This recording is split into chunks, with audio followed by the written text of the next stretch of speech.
well, yeah, and you think about like you think what did somebody tell me once a long time ago? They said fear, because when we talk about in HeartMath, we have like this grid where we talk about the quadrants of emotions and the intensity, and there's this top half where it's really your heart rate's really high, but on the left side, it's zapping your energy. On the right side, it's refueling you. So somebody actually said that fear is excitement without the breathing.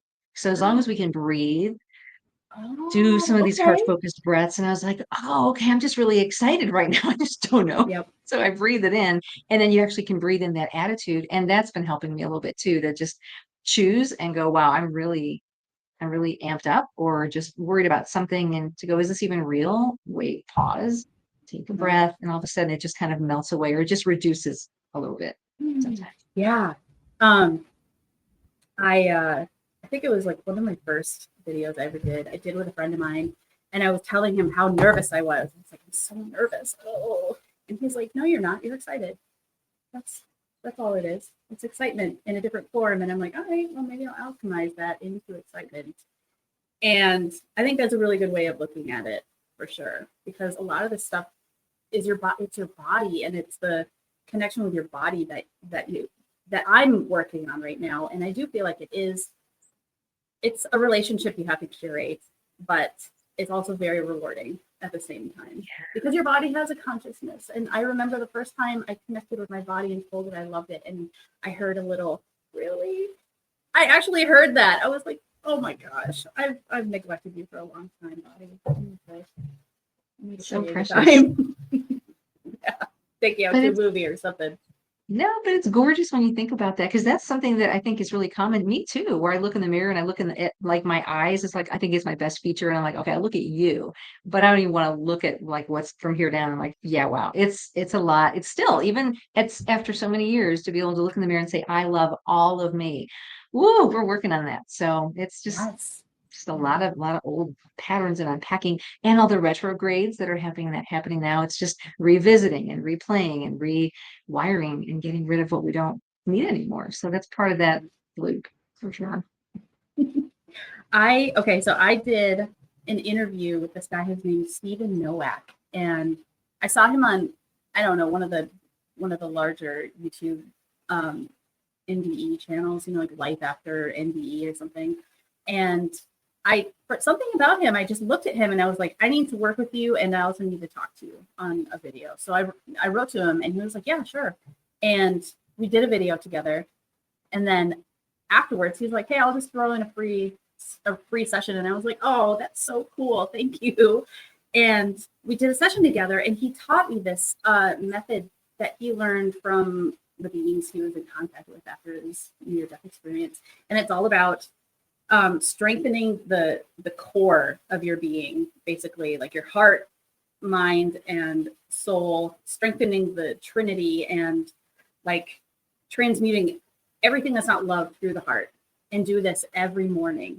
And it's like there's a bunch of affirmations that go along with it. But I realized when I was doing the, like, I am holy, I am sacred, I am divine, I would feel a little bit of this, like, what are you really? Really? A little bit of that. And it's the same thing when you look in the mirror and you're like, I love you. And you're like, do I? Like, Yeah. and that's yeah. But I mean, not to, yeah, I'm working on that too. And I mean, what do? You love it, right? You treat it like a Yeah. child. You treat Yeah. it like a child that's lost. And you're like, come on, I love you. Because if you keep beating yourself up about it, about how much your Mm, self-esteem is in the toilet or whatever, like that doesn't yeah. help. Yeah, it's there's a balance, isn't there? Like a balance of not suppressing it and then looking at it and then kind of tucking it away and then coming back. It's an art, I think, as a human being. Oh, that's a Um, great way of thinking yeah, about it. Art. it's just like, and it's not even just this lifetime, it's all the generational stuff and the other lifetimes. And you're like, oh my gosh, that's a lot of stuff to So process much. and heal. And it's cool we Yeah, get to even do it. just yeah. Oh, I apologize if I end up interrupting at all. I'm just gonna throw If you that out what? there. If I interrupt, because I feel like there's a little bit of a lag. I actually Okay, we'll start the interview in a second. I'm already recording, but I had a comment the other day, and it was like my first troll comment. It was so, I mean, it wasn't even that mean. It was just like, it was like she interrupts all the time and she has these run-on sentences. And and I don't think the guest even really likes her, and blah, blah, blah, whatever. It was not a big deal. But it made me realize that I do interrupt people. He's, we don't need to get into it. Anyway, let's talk about Barbara Hudak. Okay. So how did all this stuff happen for you? Because you were a registered nurse. You led a very, I'm assuming, 3D life. And like, how did you get from there to where you are now? Wow, that is a deep question. I Not, would I say mean, that, is it? it's always been there. I think my first memories of like when I was a kid, which I don't have a lot of memories when I was a kid, but the few that I do are like my mom and dad were really they were like plant people. Let's just say that they weren't like plants, but they were farmers. They owned their own. They were like from Poland, so they were potato farmers actually, as I find out, and they were really in tune with the land. And they were very much like my dad would make mint tea when I was young, and I'm like, this is gross. Or my mom would make chamomile tea. So they were very much herbalists, like very like country people. And so they also had like premonitions, and they had like, for example, my mom would say before I went out on a with my friends and stuff. I wasn't even dating, but it was like going out with my friends. She'd say, I had a dream, you can't go out tonight, something bad's going to happen. I'm like, you're messing with my life here. But she was spot on. I mean, she knew when my grandma died to the day. I mean, like to the moment my dad was gone, we didn't know she was sick. My dad's mom, something happened, like something fell in the pantry. And she said, oh, your grandma just died. And I'm like, grandma's fine. 5 minutes later, my dad's like, my mother's dead. Like, holy shit. So it was like that kind of spooky weirdness where I didn't even think really twice about it. I just figured that they were just kind of quirky. So I tucked that away, joined the military, right after graduation from nursing school, and led a regular life. And then met my husband actually first thing when I got to Texas. It was my first base in the Air Force. And it was in that moment that we knew we had seen each other. We knew each other. And it's like, oh my gosh, we're back together. So we both somehow knew about past lives. And the first date that we went on was like 3 hours, 4 hours, where we just talked about things and life. And he could see spirits and I couldn't. And so we kind of had a really interesting 3D-esque life. Did all the things, went from, I don't know, from Texas to Germany to Florida. We did all of our Air Force stuff. And then, my mom died when I was really young. My dad died suddenly when I was like 33. And I started to have these moments of them coming back and just in my dreams. And so I knew there was something beyond this. And when I moved to Arizona, the big aha was when I moved back to Arizona, I learned about Reiki, and it's almost like I got activated. And that was 1995, I think, where I just realized, oh no, you're here, you're back here for a reason. Something's like was just like electrifying in me. And I'm like, I got to learn everything about energy work and holistic nursing. And that's kind of when it all started. Hmm. Oh my gosh, that's so funny because kind of the same thing happened with my wife and I too. Like we our first date, I just knew. I knew. And I had a dream about her 2 weeks prior. And I hadn't dated anyone in about 5 years. I was totally single. And then I had this dream with this person that was very recognizable. And I woke up in the morning and was like, I think I need to start dating. And that was when internet dating first kind of started. I think it was 2011, somewhere around there. And I didn't even have a computer. I had a friend of mine make me an account for like one of the dating sites. 2 weeks later, we met, and that was it. By our second date, I was like, "Oh, you're the one from the dream. All right, let's go." And yeah, it's cool. Yeah, that's so amazing. Cool. Did you guys have recollections of like past lives as well, or did you just kind of just know you were the right one? I just had the knowing that she is the one that I'm collaborating with right now, and I've heard in meditations and through like energy, working with other people like mediums and stuff, that we've been kind of like almost co-workers or friends in different, I think Arcturian or some other off-planet sort of life. So I don't know. Yeah, Wow. pretty interesting. But anyway, The soul knows. yeah, exactly. So let me see. So you live in uh, Arizona now, and you work with essential oils, and you work with HeartMath. And I would love for you to kind of explain a little bit to our viewers what HeartMath is and how people can use it in everyday situations to kind of calm themselves and regulate their central nervous system and their hearts, and Yeah. what you found beneficial about it. Wow. Well, I stumbled upon it. I always say HeartMath found me because I was just going along and on autopilot and had no idea I had issues until I got the HeartMath sensor. So I was working at the Mayo Clinic in Phoenix and 2008, and I was invited to be part of a pilot study. And this was for nursing leaders, and they wanted to see can you improve resilience? Can you improve? They called it, the study that we did was about agility. So can you really be like flexible and nimble in the hospital setting? And so my chief nurse, she said, "Do you want to be a part of the study?" And I liked her because she was into holistic stuff, and we were doing some things behind the scenes too in terms of wellness and things for nurses. And so she invited me. I'm like, well, yeah, I mean, I'll go. And the sensor, it's called a HRV sensor. It's called the inner balance sensor, and basically it goes on your ear. It measures your heart rate, and not only the heart rate, but also the space between the beats. So that shows how your nervous system is working. Is it working with ease? Is it like working together? Like, is it a holistic, or is it fragmented? To me, is it chaotic? Is the heart rhythm smooth, or is it erratic? And so mine was erratic, and my heart rate was in the 60s. And I thought, I don't get it. Because I always thought if you're stressed, which I didn't feel stressed at all, it was just life. All of us were like clutching our chest and we're like, my blood pressure is so high. But it was just everybody in the office is like, you take some ibuprofen, you take whatever, and you're like, all right, forge on. So that really showed me, wow, you are in a little bit of trouble. And so I was at that point, I did have high blood pressure. I was having chest pain at work, had a stress echo, and they're like, yeah, you're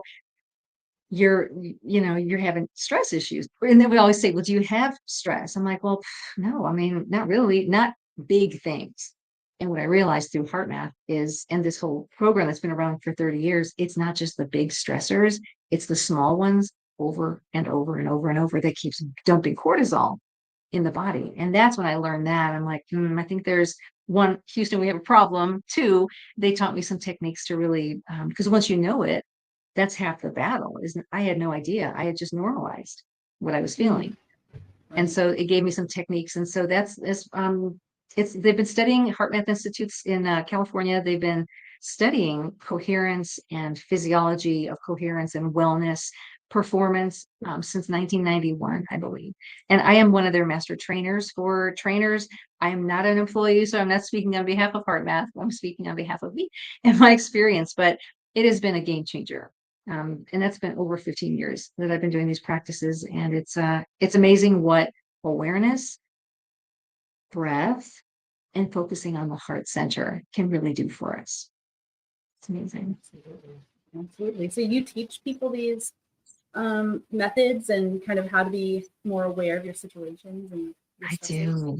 I do. It's fun. So I'm a coach, and I get to work with patients and clients one-on-one. I get referrals from physicians every now and again. I used to be an ICU cardiac nurse, so I love the heart. I've always been a heart lover, since I was young. And it's funny how it's a cycle of life where now I'm doing heart focused practices, not just for cardiac patients, but for people with post-traumatic stress, veterans, people with anxiety, pain, even because pain receptors, if we can override that, it can ease the perception of pain, and sometimes you may feel better. Your sleep improves. So yeah, I do coaching, and then I train trainers to become trainers out in the world. So under the HeartMath license, they hire me in to teach small groups and to teach people who want to become certified and do what I do, which is so cool.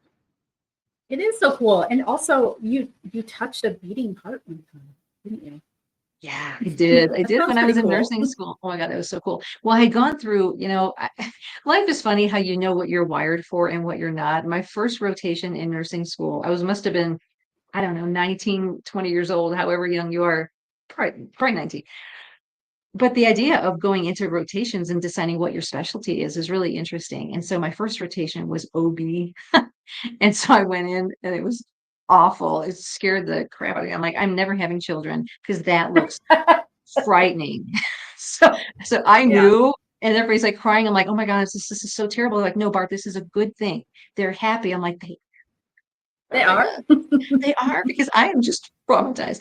And to this day, it's the funniest thing. So I knew that OB was not going to be my thing. But when I went into the operating room and I did touch that first heart, that surgeon, the cardiac surgeon, it was a great teaching hospital, Northwestern University in Chicago. And so this surgeon says, hey, nurse, student, you want to come touch the heart? And I'm like, what? So I'm on like this little footstool, little step stool. And so I, fully gloved and gowned, you get sterile environment. And he's like, all right, put your finger on it. And the heart was still, it wasn't beating because it was being repaired. It was an open heart surgery, of course. And it was the coolest thing because you could just touch it. And then they shocked it with those little mini paddles and it just came to life. And they said, now touch it. And it was like, I mean, I could just feel my whole body just go like that is magic. And that's the battery in our body. And it never stops beating. And I've never stopped being in love with the heart. It's amazing. Yeah. Yeah.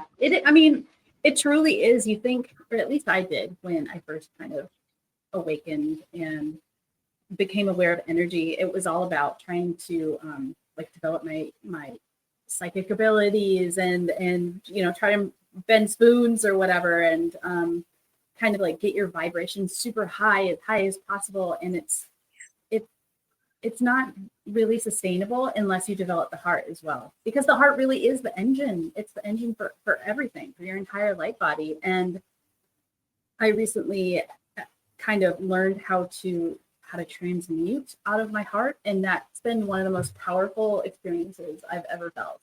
It's like it's almost like a some sort of lawnmower engine in your chest. Like everything starts vibrating, and it's incredible. Wow. I don't, yeah, the mystery of the heart. It's nuts. It's magic. And I think we don't realize we just think it's this physical organ and it just, pumps blood and oxygen nutrients. It's all the things. It's true. And the idea that what HeartMath is now sharing a little bit more openly, in my opinion, or maybe I'm hearing it now because I'm ready to hear it more, is that there's this energetic heart. And it's not just the physical, it's the vortex, it's the chakra, Mhm. it is this energetic center. And wow, when you can tap into that, and to your point, what you're saying, Gina, is when you can really raise your vibration, which when we use the equipment with HeartMath, there's like a metric where you can go from 0 to 16 in level of coherence. So what that means is how aligned is your nervous system? How aligned is that sympathetic and the parasympathetic that you said? When they get into a really beautiful state of alignment, breath can get us there, but it won't quite tip the scale. I would say we need to have the emotion. So if we can tap into appreciation or gratitude or happiness or love or whatever, compassion is another beautiful one. When we start to feel that feeling, then you start to see the numbers start to go up. And there's a sweet Mhm. spot for each person. So for some people, it may be an accomplishment. They may be really proud of something, and that gets them, their numbers up really high. So when I work with people, I invite them to be your own scientist. What gets you there? Because if I say for me, it's if I can just think of golden retriever puppies and I watch them on, or otters now, I'm into otters and raccoons. They're so darn cute on the Instagram feed. And I'm like, Yeah. oh my God. And my heart just melts. I'm like, they're so adorable. Well, if you don't like otters, then don't watch otter videos, watch something else, find what opens your heart and then put the sensor on and see what that does to you physiologically. And that can be a window into biohacking in to say, oh, I can on purpose think of otters, think of raccoons, think of whatever that is for you. And the brain doesn't know the difference. The brain Yes. is tuning into the heart. And I'm like, when I learned that, I'm like, everybody should know this in first grade. Well, yeah, we should. Maybe we'll get there. I hope so. But yeah, I remember when so you and I worked together a little while ago, a couple months ago, and you taught me some heart math techniques. And after I started doing them for consecutively for about a week, I would say, I would wake up in the morning and my mind was so quiet, and I didn't have that, like, I don't know. I would every single morning for years, I've woken up with this anxiety. It's like, oh gosh, what do I have to do? I have to do A, B, and C, and I have to do this and that. And I haven't done this. And just the mind, the hamster wheel, just like before you even open your eyes, it just starts spinning. And Yeah. so I started doing these exercises, and I woke up and I'm just like so quiet in my head, and I don't feel that racing heart and what's going on. This is awesome. I love it.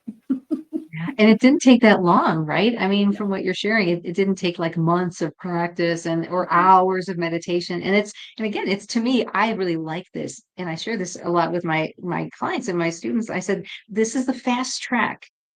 You can meditate, and I am not a meditator. I am just, truthfully, I engage my heart. I drop into my heart, and that's my form of, like maybe 10, 15 minutes. But it doesn't, I don't do 3, 4, 5 hours. And for people who do, I'm like, man, that is one way of doing it. What if there's a fast track? And so for me, I'm always curious to say, when I work with people who meditated for many, many years, and there's been studies on this too, depending on the type of meditation, if it's a heart-centered meditation, and this is from the director of HeartMath, Dr. McCready was talking about this, and he says, what are you doing in meditation? And if you don't really know, you can put that sensor on. And a lot of my clients, what I found too, was they're not necessarily heart coherent.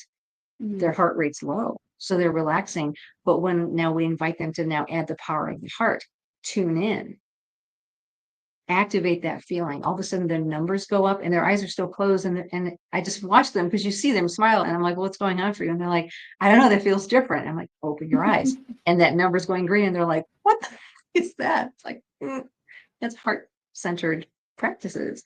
So again, it's not a be all end all for everyone. It's just another option that can move the needle much more quickly when we activate the heart. And that's why when I found another hack was using essential oils to get it even quicker, because I like Mhm. to see results quickly. Otherwise, I tend to give up a little more easily. I'm like, whatever, I it's not think a lot of working. us do. Let's just make it happen. Well, why don't let's talk about the essential oils. I'll tell you that the one you made for me, I just took it out of the box and just smelled the bottle, and all this, and my whole aura started vibrating.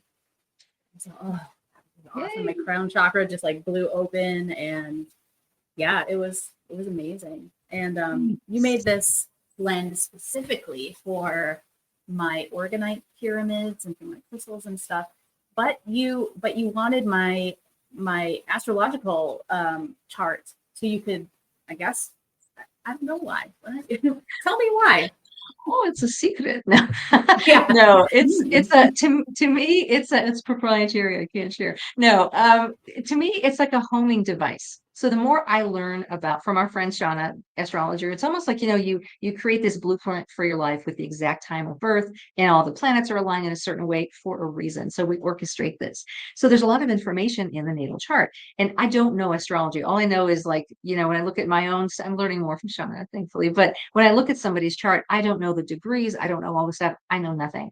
So to me, it's like when I work with my team and my guides, I will, when I go into the pyramid, when I'm creating these potions and these formulas for everybody, I ask for that information because it's basically tapping into your higher self and my higher self, and they're coordinating it. I'm just basically boots on the ground doing stuff, doing oils and doing crystals and things, but it's on a higher level. And so when I show them this, when I encode that crystal, this is your name, your date of birth, they really can dial in to go, well, we got it. And they lock in the GPS coordinates on multiple dimensions. So we make sure that we're working with your blueprint. I call it a heart print because it's stored in the heart, as I understand it, and as I see it. So when I'm asking what would be the best and the highest good for this being in this moment, I just stuff just starts to drop in, and it's just for me, it's a little bit more accurate in terms of what the best blends are for you in this moment. And again, I don't know the transits, I don't know what anybody's going through, but they Mhm. do, and they come out with, in this moment, this is what we recommend. So that's why I use that as well. Um, well, when you say code the crystal, like what does that mean? So each crystal before with all of our products. And so Natalie and I are business partners, and we've been buddies for a long time, and soul travelers. We kind of, this got downloaded to me in the pyramid when I first got my Team Light pyramid. All this Mhm. information started to stream in. Put the crystals in the pyramid. Okay. There's already crystals in it. And listen, put the essential oils in the pyramid. And again, I'm just like a resistant one going, well, that doesn't make sense. Like, and just do what we're asking you to do. Right. And then we started to see, oh, wait a minute, we've done this before. So we use the pyramid and different codes that we've created. It's almost like apps that we've created multidimensionally. Natalie does light language. She does symbols and sigils and things like that. I'm more of the feeler and like the streams that are coming in. So together we do I think we do a really good job because we really feel it when we're creating something. So we etherically decontaminate everything, every distillery, every oil, who knows where things have been, who's touched it and what state they were in. So before we even do anything, all of our bottles, our crystals, our red rocks, our everything is etherically cleared. So it's like a blank slate for the highest good. Then we take our crystals, primarily the essential oils. Yes, they smell good and they're really, really great. And they hold that essence, the quintessence. But the crystals that we put into each bottle, it's a Herkimer diamond. And so we sit with those crystals and we clear them as well. And we program them with about 23 pages of code. And that code is highest good, karmic contract cutting, so that anything that we have does not go into the crystal. Anything that once that person gets the crystal doesn't come back to us. So we have a lot of firewalls set up where it's very clean and pristine and pure. So that's how we encode it. And the primary coding is the highest and the best good for you in perpetuity, because we don't know how long you're going to have that crystal. You can always reprogram that crystal. It comes to you pretty clean and ready to go. And then you get to create the affirmation and say, I choose, I am, all the things that we say. And then as you speak it, that crystal receives that information and now is in service to you. So it's like it's activated through your intention. So that's what we mean by coding it. We kind of prime it, clear it. It's almost like you're removing corrupt files, like on a computer. So you don't have a virus and you don't have the potentiality for I'm going to say like etheric or other funny business coming through. We're really big about only the highest and the best good. So we make sure that those other little naughties, if they're trying to infiltrate, no, thank you. Right. So, does the light language, is that like the format that, I guess, is that the way that it gets coded? Or is it through the pyramid? I'm just curious. It's through us sitting together. So every so often we will sit together, usually every 3 months or so, we upgrade and we make sure, because things are changing, ley lines are changing, people are changing, DNA is changing, we're all changing. And so every 3 months or so we get together and we upgrade these procedures and these protocols. They're actually all written and it's a whole recipe thing. And yeah, we've been working with another mentor and teacher probably for about 6 years now, that we can bring ourselves to a level of like we get to work with teams who are specially assigned to us. So we ask for permission. We're like, all right, team, who wants to help us with this? And they come forward. I mean, there's different ascended masters, different angelics, different ones that want to be a part of our teams. Some are for manifestation, some are for product creation, some are for branding. So we kind of use them. They're like, we're just hanging out here waiting to serve. So we're like, oh, take it on that. And I'll share with you one curious thing that I did not see coming when I was going for my grad certificate in aromatherapy. I was in the first chapter of one of these aromatherapy books. There was talk about alchemy. And I'm like, what? Alchemy? Like, what's this? And there was an alchemist. And I didn't know who this guy was, but he showed up to me in dream time. And he said, hey, and I said, hey, who are you? And he says, I am Paracelsus, or however you say his name, but I heard Paracelsus. And I'm like, well, I said, I read about you in my book. And he's like, yeah, I'm a Swiss doctor from like the 1400s who was also an alchemist. And he believed in women's intuition. He believed in like the herbalism, and he was really shunned back then. He says, I'm here to work with you if you wish. And I'm like, dude, yeah, that's so cool. Yes, So being able to sit and like create, and it's almost like I see it in like carbon-based biochemical like bonds, like you would see in a chemistry book, which I was never good at chemistry. I never took organic chemistry in college. I'm learning it now. And this is what he's showing me. He says, oh no, this certain component works with this one, and this is why you want to put these two together. Because we would say, well, so we're going to use frankincense and orange, for example, pretty common things. And so if you want to blend like 3 or 4 different things, it'll be these 3 or 4 different oils. And we got a hard stop. They're like, no, frankincense, number 1, add orange, wait 24 hours. And I'm like, why? Like they're talking to each other, they're communicating, they're changing, they're exchanging codes. And then you can add such and such. I'm like, well, this is really going to delay the whole formula process because we thought it was going to be like quick.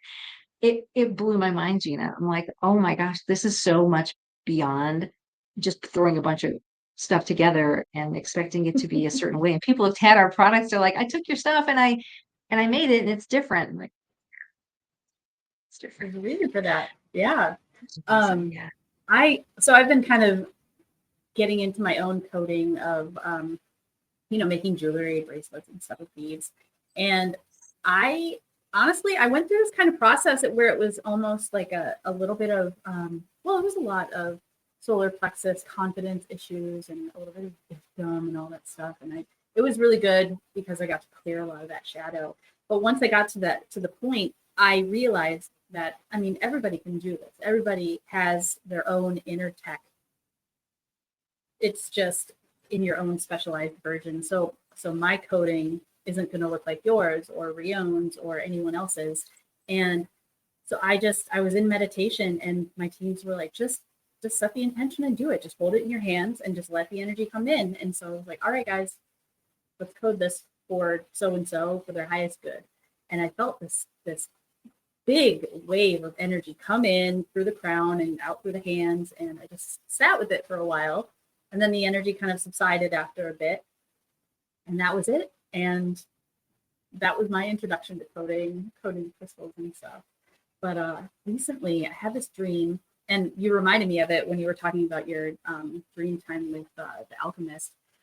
I was shown that I'm learning right now how to, it's kind of a bit of medical intuitive stuff where I can go into people's astral bodies and find different things and kind of recode the templates.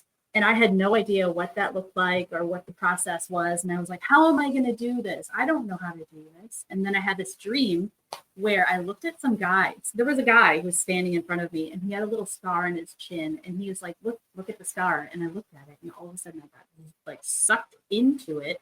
And I saw all of these like schematics and I'm like doing all this stuff with these like holographic schematics and like changing stuff around. And I was able to go into the memory of the scar and like, change the timeline of it. Was so bizarre. It was, but it's like none of this stuff is really ours to analyze or try to control. It's just remembering, I guess.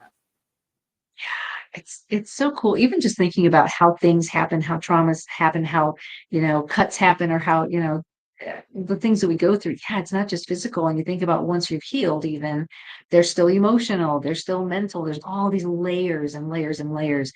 Yeah. So when I see it, it's because Natalie and I both do Reiki and we're both Reiki masters. And so that's part of it. That's been like very early on in my life. When I first moved to Arizona, it was my first introduction. And now you think about like, that's again, just an introduction as I understand it. And then as you start going into these multi dimensions, what you're talking about going into, holographically, projecting, and it's amazing what you can do. I see it more like very techie. I see it as corrupt files. So I can go in and they'll say 7 layers up, 3 layers in, there's a corruption, remove that. I have no idea. And I don't see it, but I feel it.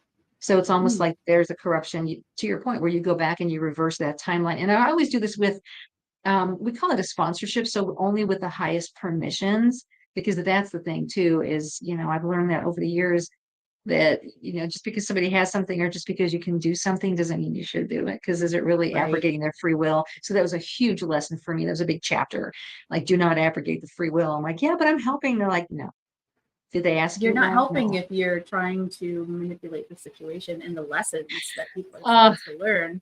Which, yeah, I mean, that's your first reaction is to like, oh, but I want to help. I want to take this pain away. First off, it's not really you. It's your teams and the other person working together to facilitate them healing themselves. And it's like, yeah, you're not supposed to mess around with free will or people's lessons. And that's why those firewalls are so, that's part of the coding is like, awesome. Only with permissions, because otherwise then your karmic tab starts to grow. And I'm like, oh, heck no.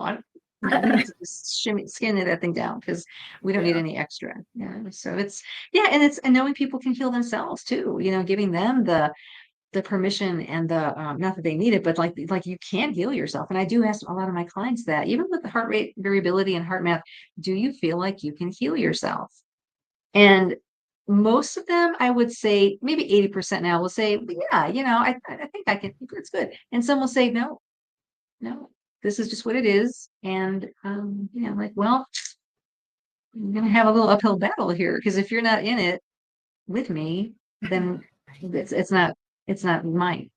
So that's Right. another big choice point too. Yeah. Yeah, I was telling you earlier, I learned this recently. I learned this morning and evening practice of uh, like reconnecting the Trinity basically within your like body and strengthening the core of your being. And it's a lot of it is affirmations like I am sacred, I am holy, I am healed, I am God, all of these different affirmations, and also being the witness to yourself saying these affirmations. How do you feel? How does it make you feel to say I am sacred? Does it make you feel a little icky? Does it make you feel a little weird? Do you get really confident and you're like, yes, I am sacred because I am God? That's definitely something to look out for and to work on, because if you don't fully believe it, it's not going to work. So that's been a big project for me, is strengthening my beliefs. And It yeah, is. it's a big one. So Well, and that's like the whole, we were talking earlier too about like the self-worth and the self-love. And you're right, exactly what we're saying is, do you really believe that? And because when you're saying it, exactly how are you feeling? What would it be like if you did feel that? What if this is true? I always have to fool my brain to kind of go, yeah, you don't know. You're giving me history. You're giving me all the old patterns and stuff. And the brain is really great at, keeping a record of all stuff like, oh, remember 20 years ago, this happened. So it's right. awesome for that. But the heart to me is like forward, future thinking. It's present. So it's not Mhm. worrying about the future. It's not thinking about the past. I shoulda, coulda. The heart is just right now. So I like to add in this moment, Oh, this okay. moment, I am sacred. And so the next That moment may makes it not be easier, I exactly, think. it's like little chunks. So I have to fool my brain because it is man, it is just my best gift and my worst enemy, you Oh yeah, it's know? like, oh, remember 10,000 years ago? Remember this and remember that, and what about this? Like, yeah, and I feel like if you can turn your heart on, like what you were talking about, like think about puppies, or if you can engage the heart in sending that little part of you that doesn't believe in yourself, sending that part of you some love, that helps to really integrate it into your system. And it doesn't get rid of it; it just kind of upgrades it and you know brings it home. And that's, I feel like, what real coherence is. You know, the unification of all of our fragments. And I feel like we can get there. I We think can. so. I mean, at least I've seen it for myself, and it's still a work in progress. It's funny every time you Mhm. think. And I remember somebody told me this years ago. I can't remember, it was either a podcast or a YouTube or something that I saw that was struck me, where you just get those chills and go, oh, whoa, this is really big. So I was going through a place where I was kept thinking, well, yeah, I keep taking 2 steps forward, 1 step back. I thought I healed this. It keeps coming back. What's wrong with me? And the Mhm. whole I'm self-critic. broken. Yes, I'm damaged, and what's going to Mhm. happen now? It's terrible. It's forever. And so I thought, well, and I watched this YouTube out of nowhere, and this girl, she said, It's not linear. It's not like you're going forward this way, but you're also going up. It's like a spiral. So you're multidimensional. You may be experiencing that, but on different levels, you can never go back to where you were. And I replayed that, and I was like, I'm not flawed. I'm actually moving Mhm. ahead. And to me, that was, if I can get a spark of hope or a spark of something worth moving forward with, that makes all the difference. I know that was a big deal because I can get really stuck and like, oh, woe is me. And this is just my destiny because my mother wasn't there. And all the things stories that we tell. It's like, yeah, that may have been true. However, can you shift it? Can you frame it? Can you now move forward? And it's like, oh, I mean, what if I can? Like, yeah, what if you can? Mhm. So timelines and going back and repairing and healing and having that grace for ourselves. This is not an easy earth life. I would say there's challenges and it's set up, it's like a game as I think about it. And to think, okay, you come in, you forget everything, you're like, shoot it, here we are. And what are you going to do with that? And to be able to have those small victories or those small successes, it's like, yeah, you know what? And we help each other when we come together in community and we hear each other's stories and we witness each other's growth and witness each other's struggles and all the things that we go through. That's a huge gift. And so I'm just honored to be invited. I know you brought me on. I'm just so grateful to share space with you as well, because we are helping each other, walking Yeah, each other home. exactly. Yeah, these conversations aren't just, it's not just a couple of people talking, like these are energetic transmissions. And so yeah, I absolutely love these conversations. This whole project has been such a gift. And that was something that I fell into hardcore victim with. Just my guides told me to start this channel, and I was like, how? I don't know why. Why should I? I don't want to be seen. I don't want to be heard. All this stuff like, oh, I'm not good enough. I don't have enough to say or whatever. And just this project alone has changed my life. It really has. I've gotten to witness so much shadow and transmute and integrate so many unwanted parts of myself, and just to see all this stuff that's kind of like just simmering underneath the surface. It's been a gift. And then to meet all of these wonderful people and have these conversations is so cool. And just, I guess the people watching, that's awesome too. But like, honestly, this whole thing is kind of for myself to build a sense of community and to just to be able to work with all these different awesome people. So thanks for coming on. I really appreciate it. Well, and it's I honestly, we're all one, right? So we're yes, doing it for you and you're doing it for yourself. It is going to ripple for the rest of exactly. you, which is And us we. yeah, for sure. I had this meditation. I was working with a mentor a while back, and she was like, let's meet your 70-year-old self. And I was like, what does that mean? And we did this meditation, and I called in my 70-year-old self, and that energy took my hand, and my whole body just like felt electrified. I was like, I can't take any more energy. Like, it was crazy. Like, that version of myself was so powerful. And I think it was to kind of give myself a little glimpse of the future, to kind of give myself some hope as well, because I was feeling like very like, how am I going to do this? I don't know how to do any of this stuff. I can't even feel energy. But yeah, I've been able to connect with my 70-year-old self since then, and just kind of connect and get that reassurance and get that just get that energetic hug for myself. And yeah, it's incredible. You can do so much with time. Time's nothing. Right? What a game we are in. I still am I don't even watch the news that much. I'll just get glimpses of stuff just to kind of go, what's the swirl? Like, why is everybody having like a lot of the clients, they come to me with themes. And so I can kind of feel, it's like, what's kind of going on in the field? Because like, I don't know, all of a sudden I just woke up and this and this. It's like, it might not be just you. And even just that fact is we can go back, we can go forward. We're so malleable and so flexible, and energy is just everywhere. So like we were saying earlier too, we're swimming in this soup of just the collective, and to begin to realize like, wow, what is being put forward, what is being, programmed into the field. We can override that. And that's why I think about too, when I work with clients, is like keeping that stability, keeping your coherence, keeping yourself grounded to say, in this moment, is that even Right. real? Is this helpful? Is this necessary? Is it, is it going to benefit me to go down that path and go down that rabbit hole? Like, I used to always be like, oh my God, here's another, this. Wow. Well, Yeah, you can get that may yourself be. so wound up.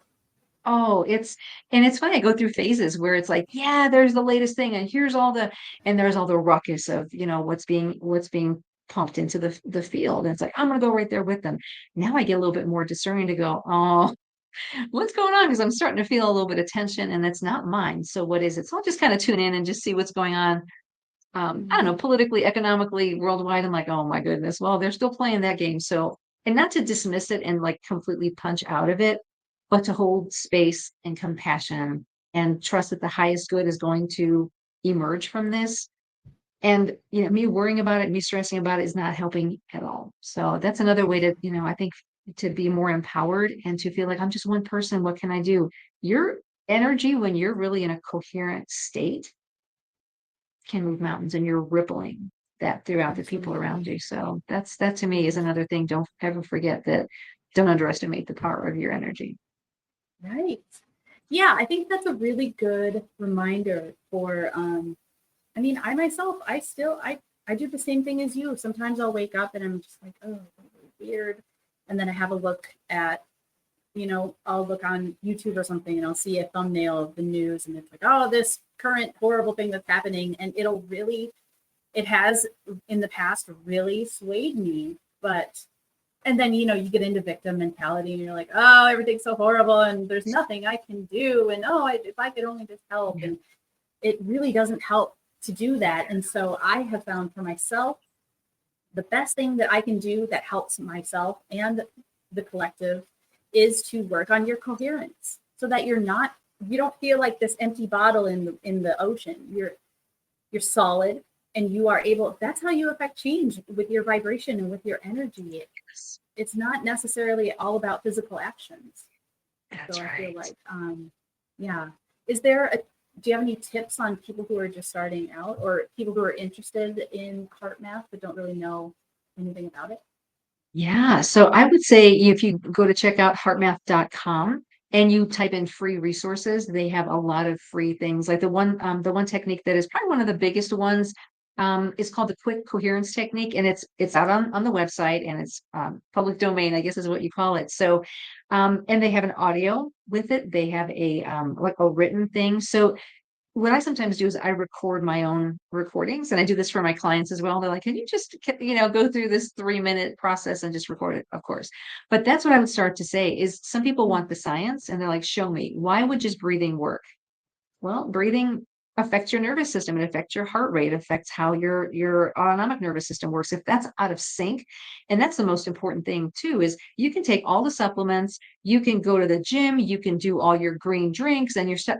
If your body is in a state of stress or a state of misalignment or incoherence, you can't even assimilate that stuff, or if it makes it even harder to do that.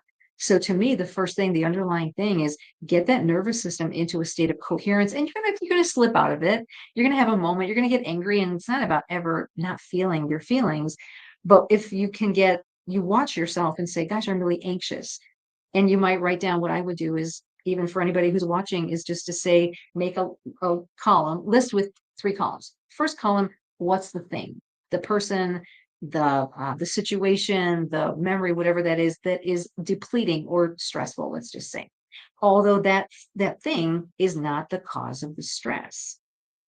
It's just a thing. The middle column, you're going to write down, what do I feel about it? I feel anxious. I feel overwhelmed. I feel disrespected, whatever that is. And in the third column, you write down, what do I do about it now? And when you're doing this, it's not from a place of judgment, or you don't want, I shouldn't put this person's name. Be as authentic and as honest as you can be, because what you're creating is a blueprint for an action plan to go, oh, this is where my energy is going. These are my pressure points. No judgment. Right. And some of these things, the first column, you can't control it. It might be the news. It might be the neighbor next door that just does odd things. And you're like, why are they doing this? It's not the person, it's how you're responding to it. Mm-hmm. So that's the first thing that I would do, is just analyze and just have fun with it. Don't criticize it and go, oh, I should have, would have, could have. No, right now, when this person does this, I get really angry. And what do I do about it now? I throw things. Okay. And you're like, oh, I shouldn't write that down. It's what I do. So it's honest and say, yeah, in this moment, that's my only thing I do. So once you start to get that list, you'll start to notice, wow, when can I practice these techniques, which is basically focusing on your heart, slow, deep breath in and out, find a nice rhythm. And then that could be all you can do in that moment. You may not be able to activate appreciation because you might be really frustrated. I know sometimes all I can do is just breathe. I'm like, Right. there's no joy here. I'm not loving this at all, because this person's just being, themselves. And so if I can get that anger down or frustration, impatience, whatever, get from a 7 to a 3, it's not about the other person. It's about me. I'm saving my energy. I'm saving that cortisol burn. Once the cortisol is released, you can't pull it back. But noticing, oh yeah, every time I'm driving, I get really frustrated every single time. Well, now what if you can actually, now that you know it and it's conscious, you can take a breath before you get in the car. You can have a post-it note and say, breathe. It doesn't mean that you're not going to get upset every now and again, but the more you consciously do this and you start to use that quick coherence technique, even when you don't need it, you're going to start to rewire your brain. Your brain's going to have another option. So rather than, I'm frustrated, they did this thing, I'm going to throw something, your brain might go, maybe not. Maybe just Yeah. breathe, you know, Yeah, for and maybe, sure. say something or don't say something, or you'll have another option. Because otherwise we're working on reactivity and just default, because that's all I've ever done. Because it's all I know. Your brain's like, I don't have any options. Your heart will give you other options. Yeah. Speaking of neighbors, I have a neighbor who, so he's got his garage right across the alley from our house, and he used to play really loud music all day long in his garage. And I would get so upset, and I, I would get so crazy upset. Like it would, like, I don't know. It was nuts. But I learned that there are other ways to deal with your anger and your frustration besides like getting mad and yelling at your neighbor. And I kind of made up this technique to, every time I thought about my neighbor, I would just visualize a toilet and just flush the thought. And I know it sounds kind of like crass or whatever, but every time I would have like a nasty sort of bitchy little thought about him, I would just flush it. Just be like, we don't need to deal with this. We don't need to deal with it. And the more he would play his music, and I would go and meditate, and I could still hear it, but at the same time I'm working on my heart, I'm working on my coherence. And I noticed that after a few months he started playing his music a lot less, and then all of a sudden it would be like weeks and I didn't hear it, and then it would be a whole summer and I didn't hear it. And I really do believe that, like, if you change your mentality and your emotions about a situation, it does ripple out and it does change your reality. Yeah. I mean, I don't think that's magical thinking. Maybe it is, but all I know is that I started working on myself, and then the distraction, the external source of frustration kind of dissipated. Yeah. I That's think so that's cool. pretty I love awesome. that. I love that. Well, I think you're onto something though, because you think about when you're focusing on that external thing. So whatever's in that first column, you focus on it, and then you twirl, and then you ruminate, and then you think again and go, yeah, it just gets stronger and stronger and stronger. So that energetic, and it's measurable. It's a very low frequency, and it's not that it's a bad frequency, but there's a consequence to living in that energetic for a very long period of time. And so what you're saying is, the idea of like consciously just going, nope, I'm not going to focus. I'm going to go inside. That's a huge sovereignty act, to go, I'm focusing on me, and you're building your energetic and your coherence. And I think it builds resilience. I mean, I can't prove anything, but I kind of figure about this when I'm working with a lot of folks who are highly sensitive or really empathic. And they're like, I just feel everything and I can't go out. And I'm like, well, how's this working for you? I mean, this, you got to figure something out. And they're like, Yeah. what do I do? I just feel everything. Well, do you want to feel everything? No. It's like, okay, what if you ask your team, your hired, I call it my entourage, and say, okay, guys, this is really a latte. I can't deal with this. What if you're able to build like an aura, build your field? And that's how I feel, how HeartMath can help as well. You practice these heart focused intentions and practices consistently, your coherence score goes up. Now, those little things that are down here, they're not going to make it on my radar, or they won't be as big. So I'm less influenced. If somebody's having a bad day, I used to be very reactive and codependent and empathic. It's like, oh my God, let me make you feel better. Because I wasn't feeling good. And it's like, I got to fix you because I'm feeling really frustrated or whatever. When you start to realize I get to breathe, I get to create my own coherent field. Now that is it's like a buffer where I can still be with you, but I don't have to soar with you. And it was just, to me, it was like, whoa. And some people don't appreciate that because they're like, don't you care? Like, I do, but you'll figure this out. I don't have to burn my energy because you're having a bad day or a bad moment. I want to be strong and I want to be resilient for you. And I want to hold space. And I can't really hold space if I'm twirling, in anxiety with you. So Yeah. And it's different for each person, but that's how I've found where I can be a really good sounding board and send that energy, but not take it in. Otherwise, I would be exhausted and just tired. And people would say, Yes. I feel so good after I talk to you. I'm like, uh-huh. Right. Go take a I nap. feel like a piece of Swiss cheese. You know, like, My soul's been so. yeah. And I mean that's how we can have compassion for what's going on in the external and but not take it on, you know, like not be a big sponge for all of this stuff and be like, oh gosh, the world is burning and the environment and politics and everyone's suffering and what do I Yeah. do?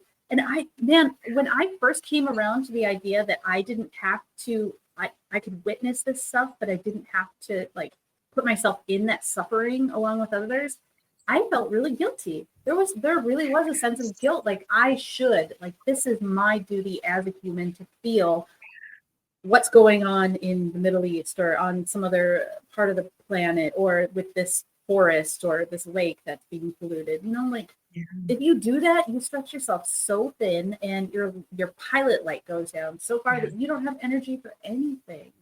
And that's no way to live. So Yeah. I decided to, you know what, I'm going to work on myself. And these things have always been around. We just haven't had access to the internet and to, you know, phones and all of a sudden we're witnessing all this stuff and we're like, what? The world is so crazy right now, which it is. But also we have access to all of it on our computers, on our phones. And Mm. I just don't think it's a good idea to take on all that stuff. So Oh, I decided not to. you hit such a good point that really pinged for me too. Is just like the guilt factor of don't Mm. you care? Yeah. And it's so true. And I'm like, oh my gosh, it's like I do care, but I care and I care about me and my energy. Mm-hmm. Because if I keep sending and giving, it's at some point, and this is kind of what I experienced in nursing too, and military. And I think anything, you know, depending on how we're wired too, is like you just give 150% and I'm responsible and I'm accountable and all the it's true to a certain level. And then at some point you're like, wow, I've given everything and my battery is zero.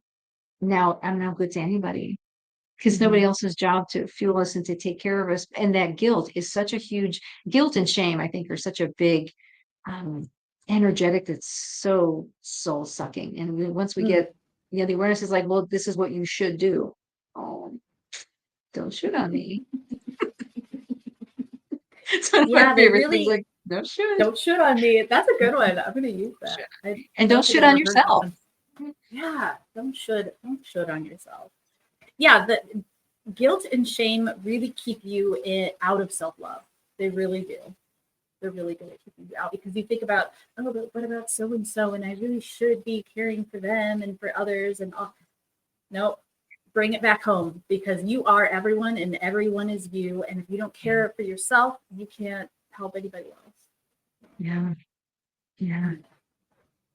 So good. It's, I mean, it's a whole nother topic we could talk about, but it's just, Yeah.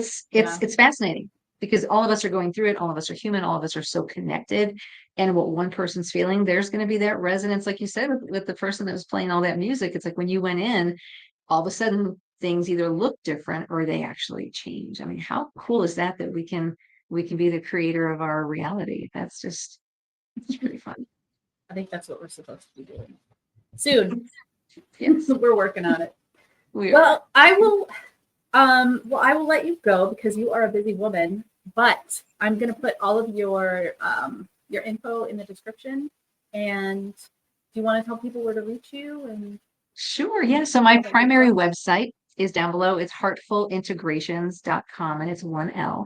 And also my Instagram is heartful 1L dot integrations.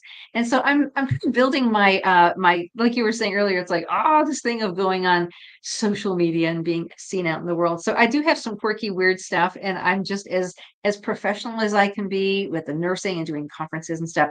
I have such a silly side that is really coming out a little bit more, which is fun. So you'll see that on some of my Instagram reels. But and the other website, which is our other sister company, which is starcodealchemy.com. And that's where we make all of our goodies. There's a whole chakra system. There's individual bottles, there's sets, there's custom blending, which what I did for you. It's love that. That's probably one of my favorite things because you really get to dial into the individual. And in that moment, we also do a little card pull sometimes just to see Oracle, like what the Oracle has to say as well. So it's a lot of fun. So that's me. That's awesome. That's awesome. I love it. Thank you again for your time, Barbara Hudak. And I guess we'll say goodbye for now. Would you like to say goodbye to the audience? Goodbye, audience. Goodbye for now. Thank you so much for tuning in. And I hope you got a little nugget or a morsel or exactly what you needed. And just know that you're not alone. You're not going through this by yourself. We're all in this together. And just know that you can always choose your attitude and choose your response. So now you become empowered. You don't have to be the victim of your circumstances. So thanks for watching. Appreciate it. And please feel free to reach out. And Gina, thank you so, so much for the invitation to join you. It is a joy. You are just this bright light that is shining, and I'm just honored to be part of the play. Yay! Awesome. Thanks, guys. We'll talk again soon. Bye. Bye.